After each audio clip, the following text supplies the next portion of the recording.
వర్ల కుమార్ రాజా గారు. ధన్యవాదాలు అధ్యక్ష. పామర్ నియోజకవర్గ శాసనసభ్యుడిగా Andhra Pradesh assembly committee SC welfare చైర్పర్సన్గా విజ్ఞప్తి అధ్యక్ష. గతంలో 2 పర్యాలు కూడా ఇదే విజ్ఞప్తి చేశాం.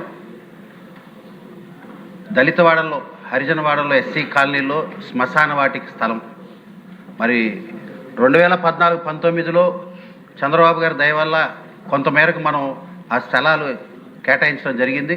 మరి ఇప్పుడు దాని మీద చాలామంది ఆశలు పెట్టుకున్నారు. సమాధి మీద సమాధి పెట్టుకునే పరిస్థితికి వచ్చేశారు.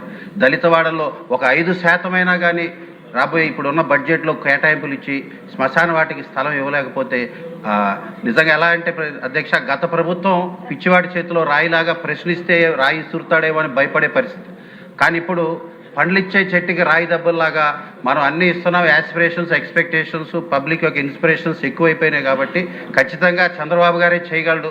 దళితులకి న్యాయం చేయాలన్నా, ఏమి చేయాలన్నా చంద్రబాబు గారి వల్లే అవుతుందని ఒక దృఢ విశ్వాసం, సంకల్పంతో పబ్లిక్ ఉన్నారు అధ్యక్ష.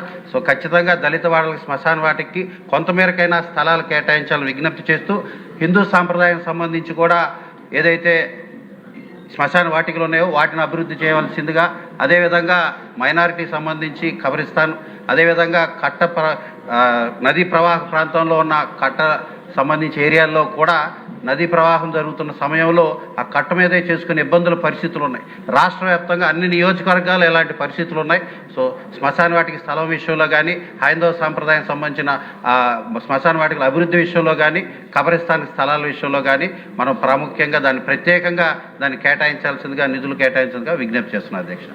నమస్కారం.